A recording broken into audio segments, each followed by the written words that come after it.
This chart shows the steep upward trajectory of global energy prices. Brent crude oil has surged to $126 a barrel, the highest point since the Russian invasion of Ukraine, while the average price of fuel in America has topped $4.30 a gallon. The Bank of England's latest projections add to this weight. Inflation is tracking towards 6.2%, forcing interest rate hikes that could peak at 5.25%. For homeowners on variable rate mortgages, a 5.25% rate is devastating. It translates to an immediate, massive increase in borrowing costs that drains household bank accounts to cover the basic cost of shelter. While pandemic-era supply chain issues were once the primary concern, the current financial shock is a self-inflicted wound caused by the botched war in Iran. This is the chaos tax. Every day, working-class bank accounts are being drained to fund the administration's aggressive geopolitical posturing. The president claims the Iranian military has been completely wiped out, that their navy is at the bottom of the sea, and they have absolutely no forces left. However, the ground reality is a deadlocked ceasefire, where the regime simply refuses to surrender. This graph maps the direct federal costs of the conflict. The tally has reached $28 billion. Yet this large, empty section shows the figure is a lowball estimate that ignores the massive costs of base reconstruction. Because the Iranian regime remains in power, and the U.S. will not commit the hundreds of thousands of ground troops required for an invasion, the war has settled into an incredibly expensive, indefinite stalemate. When Defense Secretary Pete Hegseth appeared before Congress to discuss these costs, he met lawmakers with open hostility. He refused to answer questions about the specific impact on the price of gas and food, dismissing the concerns of the lawmakers who fund the Pentagon as gotcha questions. Instead of budget details, Hegseth defended his instructions for soldiers to allow no quarter.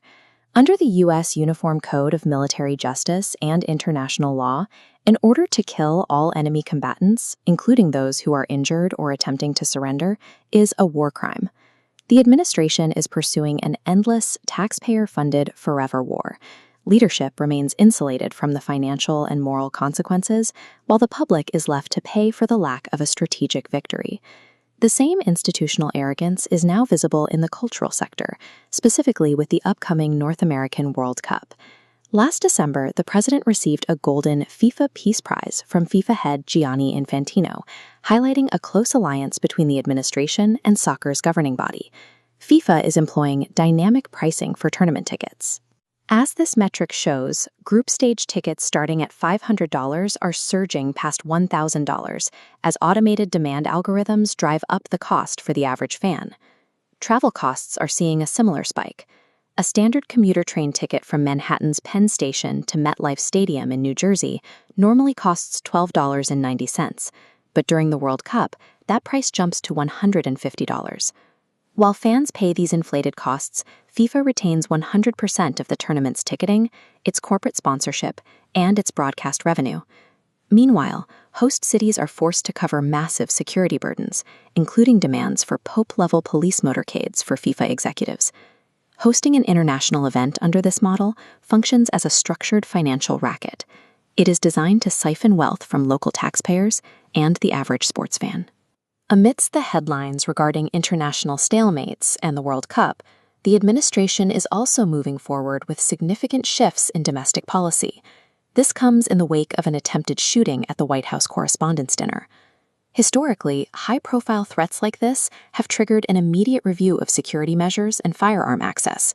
However, Acting Attorney General Todd Blanche responded by repealing 34 separate gun regulations to make firearm ownership easier.